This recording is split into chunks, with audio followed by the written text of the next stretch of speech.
వ్యాస భగవానుడు చెప్పిన కలియుగ లక్షణాలు వినేసరికి జనమేజయుడికి మనస్సు వికలమై లోపల చాలా బాధపడి చాలా ఏడిచి వ్యాస మహర్షితో ఇలా అన్నాడు, వ్యాస మహర్షి, మీరు చెప్పే లక్షణాలు చాలా భయంకరంగా ఉన్నాయి. పైగా మీరు అన్నీ సమాజం మొత్తానికి అన్వయించే సామూహిక ఫలితాలని ఎక్కువగా చెబుతున్నారు. సమాజం ఇంత ఘోరంగా చెడిపోతే ఇక ఆ ప్రజలను రక్షించేదెవరు? ఇంతకు కలియుగ మానవులు కోరుకునేది ఏమిటి? దానికోసం వారు చేసే పనులు ఏ రకంగా ఉంటాయి? ఇక వారి ఎత్తు మొదలైన శరీర ప్రమాణం ఎలా ఉంటుంది? వారి ఆయుష్య ప్రమాణం ఎంత ఉంటుంది? ఏది ఏమైనా ఈ కలియుగం వెళ్ళే చివరికి కృతయుగంలో కలవాలి కదా, అది ఎలా సంభవిస్తుంది? ఈ కలియుగం కృతయుగంలో కలిసే సందర్భం ఎట్లా ఉంటుంది చెప్పండి, దయతో ఈ వివరాలు కూడా చెప్పండి అని అడిగాడు జనమేజయుడు. వ్యాస భగవానుడు తన కథనాన్ని ఇలా కొనసాగించాడు.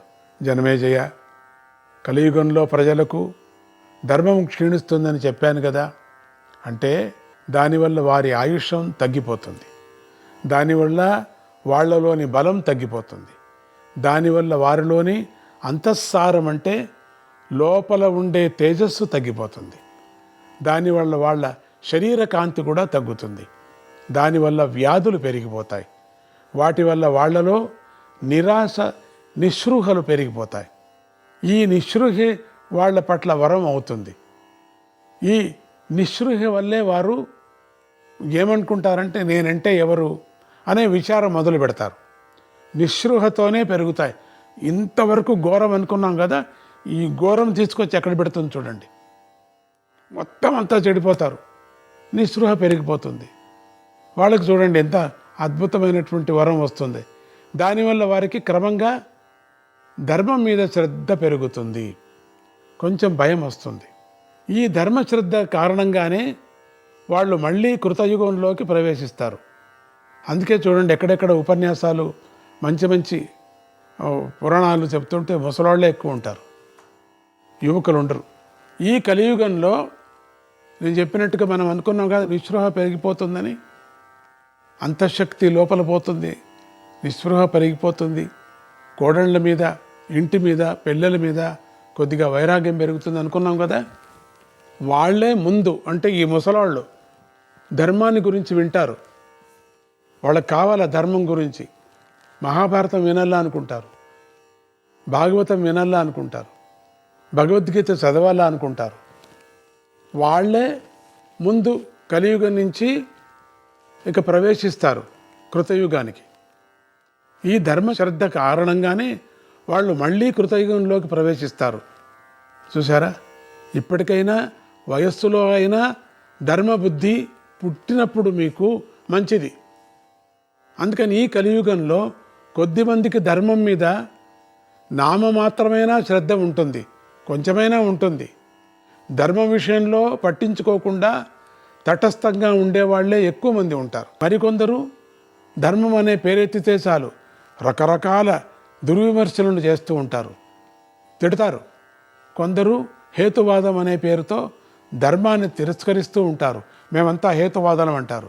మరికొందరు ధర్మాన్ని సమర్థించటానికి శాస్త్ర ప్రమాణం మీద ఆధారపడకుండా లోకసిద్ధమైన యుక్తుల కోసం అంటే లాజిక్ కోసం ప్రయత్నిస్తూ ఉంటారు. ప్రపంచమంతా ఇప్పుడు లాజిక్కేలేండి. కలియుగంలో ఎక్కువ మంది ప్రత్యక్ష ప్రమాణాన్ని, అనుమాన ప్రమాణాన్ని మాత్రమే అంగీకరించి వేద ప్రమాణాన్ని మాత్రం తిరస్కరిస్తూ ఉంటారు. ఇంతకంటే పెద్ద ప్రమాదం ఏమిటంటే మనస్సులో ఒకటి పెట్టుకొని బయటకు మరొకటి ఆచరించేవారు ఎక్కువగా ఉంటారు.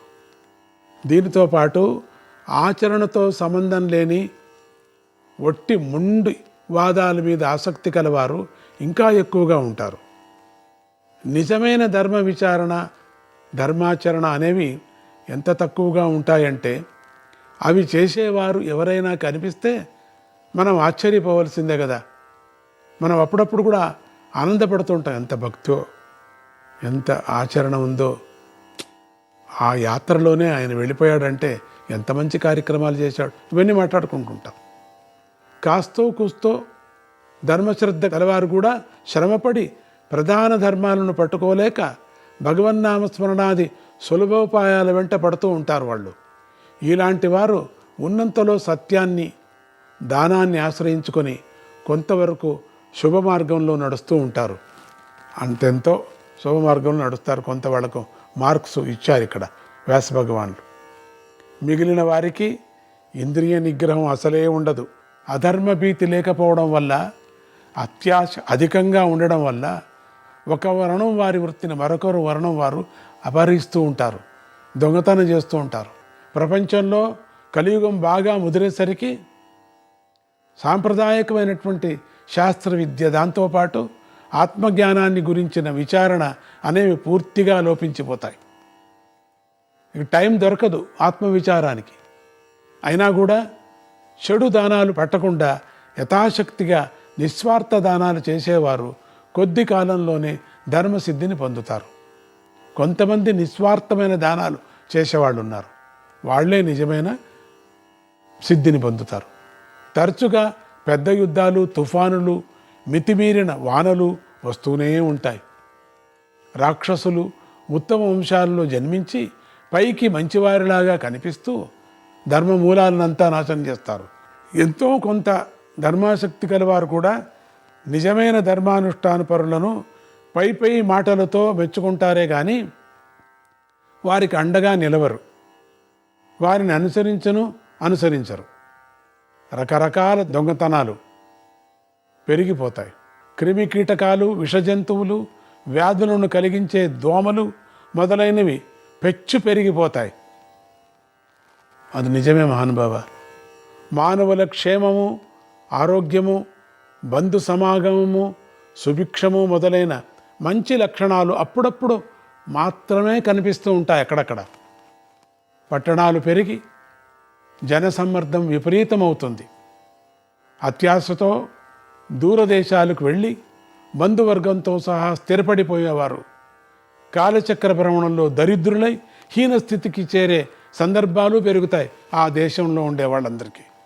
ఆ దేశాలన్నీ కూడా హీనస్థితికి వస్తున్నాయి, దరిద్రం వస్తుంది. కలియుగంలో కరువు కాటకాలు పెరిగిపోతాయి.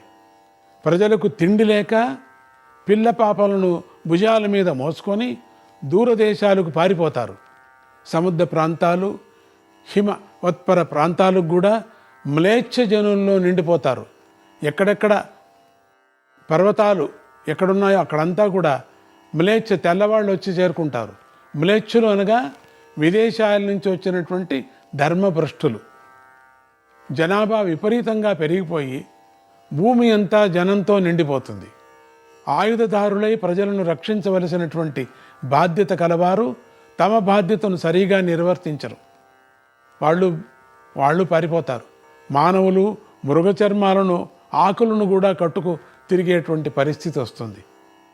పంట పొలాలు చాలక కొండ కోనల్లో ఉండే లోయల్లో కూడా పంటలు పండించాలనేటువంటి ప్రయత్నిస్తారు.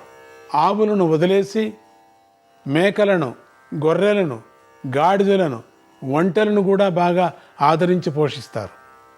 జనాభా పెరుగుదల వల్ల నీరు సరిగా అందక నదీ మార్గాలను అడ్డుకట్టలు వేసి ఆ మార్గాలను మళ్లిస్తారు. కొన్ని కుటుంబాలలో సంతానం మరీ ఎక్కువై తిండి లేక ఇబ్బంది పడతారు. మరికొన్ని కుటుంబాల్లో తరతరాలుగా సంతానమే లేక వంశాలు నశిస్తాయి. జనం 30 సంవత్సరాలు బతికితే గొప్ప అనేటువంటి పరిస్థితికి వస్తుంది. 30 సంవత్సరాలే పెద్ద ఆయుస్సు అంటారు కొనకొనకు. కలియుగంలో ముందు రాబోయేది. ప్రజలకు ఇంద్రియ సామర్థ్యం తక్కువున్నా భోగలంపటత్వం ఎక్కువగా ఉంటుంది. దానిని బట్టే రోగాలు పెరుగుతాయి. స్వయంగా పుణ్యం సంపాదించుకుంటామనే శ్రద్ధ లేకుండా కేవలం సాధువుల, స్వాముల దర్శనం ద్వారా అన్ని లాభాలు పొందేద్దామని ఆశపడేవారే పెరిగిపోతారు. వ్యవహారం వికటించి గతిలేని పరిస్థితి వచ్చినప్పుడే నిజాలు బయట పెడతారు. దుర్మార్గపు పనులు ఏమీ చేయటం కుదరని సందర్భాల్లో మాత్రమే మానవులు ధర్మపరులులాగా కనిపిస్తారు. అంత ఏదో ధర్మంగా ఏదో ఉన్నట్టుగా. దుండడుగులైన వారు తమ ముఠా క్షీణించినప్పుడు అప్పుడు మాత్రమే శాంతి కాముకులవుతారు. అబ్బో, ఇతర ప్రధాన ధర్మాలన్నీ నశించి పెద్దల సేవ, దానము, సత్యము పలకడం, ఇతరుల ప్రాణాలను రక్షించడం అనే ఈ 4 ధర్మదేవతకు 4 పాదాల్లాగా అయిపోతాయి. అయినా ఈ మాత్రము ధర్మం ఆచరించిన వారికి కూడా మంచి ఫలితాలే లభిస్తాయి. ఏమేమనుకున్నాం ఇక్కడ చెప్పండి. ఇతర ప్రధాన ధర్మాలన్నీ నశించిపోతాయి. పెద్దల సేవ, దానము, సత్యం పలకడం, ఇతరుల ప్రాణాలను రక్షించడం అనే ఈ 4 ధర్మదేవతకు 4 పాదాల్లాగా అయిపోతాయి. అయినా ఈ మాత్రం ధర్మం ఆచరించిన వారికి కూడా మంచి ఫలితాలే లభిస్తాయి. పోని కలియుగంలో ఇవే ఆచరించండి. జనమేజయ, కలియుగం చివరికి వస్తున్న కొద్దీ మానవులలో తార్కిక చింతన పెరుగుతుంది.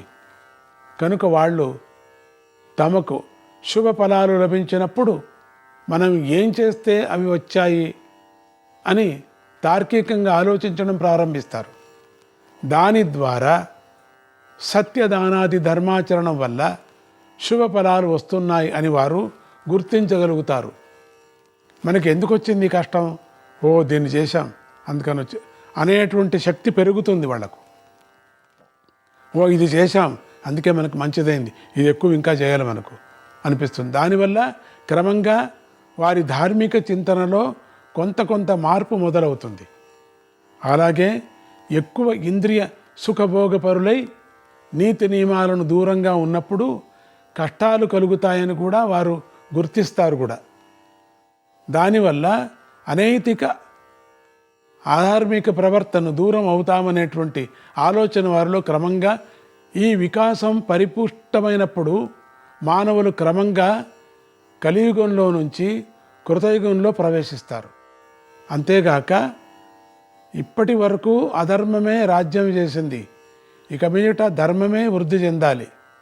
అది వృద్ధి చెందితేనే మన సుఖం సుస్థిరంగా ఉంటుందనే ఆలోచన కూడా పెరుగుతుంది. ఈ ఆలోచన కృతయుగ ప్రవేశానికి మరింత దోహదం చేస్తుంది. ఇక కలియుగంలో చివరిలో ఉండే వాళ్లకు ఇటువంటి మంచి బుద్ధి పుడితే కృతయుగం చూస్తారు వాళ్ళు. నిజంగా ఎంత అదృష్టవంతులో. జనమేజయ, ఈ మార్పులన్నీ కాలం యొక్క ప్రభావం అని గుర్తించు. జనం తప్పు కాదు, కాలం ప్రభావం. ఒకే చంద్రుడు కొంతకాలం పెరుగుతాడు, మళ్ళీ కొంతకాలం తగ్గుతాడు, తగ్గినవాడు మళ్ళీ పెరుగుతాడు. కాలస్థితి కూడా అంతే కదా. కొంతకాలం అధర్మమే పెరుగుతుంది, అది కలికాలం. ఇలా కొంతకాలం జరిగాక కాలంలో దానంతట అదే మార్పు వస్తుంది. దాని వెంటే మానవులు ఆలోచనలో కూడా మార్పులు వస్తాయి. ఇప్పుడు పొద్దున్నే సూర్యోదయం మానవుడికి ఎట్లా ఉంటుంది? అప్పుడు ఆ పొద్దున్న లేస్తూనే బుద్ధి, మీరు చూడండి, గమనించండి, అది వాతావరణ ప్రభావం కదా. తర్వాత మధ్యాహ్నం అయ్యే లోపల బుద్ధి ఎట్లా చెడుతూ ఉంటుంది చూడండి. తిట్టుకుంటూ ఉంటారు, నీళ్ళ కింద కూర్చుంటారు, ఫ్యాన్ కింద కూర్చుంటారు. అదే చూడండి మళ్ళీ సాయంత్రం అయ్యే లోపల మళ్ళీ శాంతికి వస్తారు. అబ్బా చల్లబడింది కదండి మనస్సు. అట్లా అది వాతావరణ ప్రభావం. అట్లే కాల ప్రభావం కూడా ఉంటుంది. అంటే ఇట్లనే ఉండదు. ఇంతవరకు చెప్పుకున్నామే భయంకరంగా, వినటానికే కష్టమవుతుంది మనకు. అసలు మనం చేస్తుండేది అది, ఇప్పుడు చూస్తుండేది అది. అది చెప్పుకుంటే మనం భయం అవుతుంది. కానీ నిదానంగా మారుతుంది అనటానికి మళ్ళీ చెప్పుకొచ్చారు. మార్పు వస్తుంది. దాని వెంటే మానవుల ఆలోచనలో కూడా మార్పులు వస్తాయి. దాని వెంటే కృతయుగం వస్తుంది. కృతయుగం చూస్తాం, మళ్ళీ ఏదన్నా పుడితే మనం చూడొచ్చు కదా. ఈ యుగాల పరివర్తనకు, కాలంలోని ఎగుడు దిగుడులకు ఏ వ్యక్తిని నిందించకు. ఇదంతా కాలదేవత ప్రభావమే అని గుర్తించు.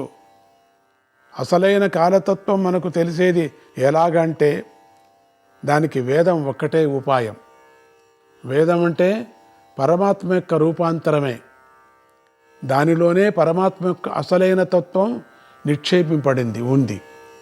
ఆ వేదం అన్ని కాలాల్లోనూ ఉంటుంది. దాన్ని సరిగా అధ్యయనం చేస్తే కాలతత్వం తెలుస్తుంది, పరమాత్మతత్వము తెలుస్తుంది. అలా అయితే వేదం మా ఎదురు గుండానే ఉంది కదా, మరి పరమాత్మ కనపడేమిటి అంటావేమో. ఇది లాజిక్.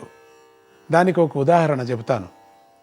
తరతరాలుగా సంక్రమించే వచ్చే బంగారు ఆభరణాలు ఒక్కొక్కప్పుడు బాగా మూసిపోయి ఇనుప ఆభరణాల్లాగా కనిపిస్తాయి. తరాలు బాగా మారిపోవడం వల్ల ఆ ఆభరణాలన్నీ ఇనుపవే అని ఆ ఇంటి వారు నమ్ముతూ ఉంటారు. యుగాలు తరతరాలు మారిపోయినప్పుడు బంగారంతా ఇనుప ముక్కల్లాగా అయిపోతాయట. అట్లా కనిపిస్తుందట. నిజానికి వారు అంత బంగారం ఉన్న కోటీశ్వరులు కానీ వారు మేము కొంచెం కూడా బంగారం లేని దరిద్రులము అని అనుకుంటూ ఉంటారు. దీనికి కారణం ఏమిటి? నిజంగా బంగారం అక్కడే ఉంది, కానీ దానికి మకిలి పట్టింది. అంటే మకిలి పట్టిందంటే జ్ఞానం ఆ ఇంటి వారికి లేదు. అందువల్ల వారు ఆభరణాలను తోమి చూసుకుందామని అనుకోరు. కలియుగ మానవుల పరిస్థితి కూడా ఇంతే. నారాయణ నారాయణ. హరే కృష్ణ.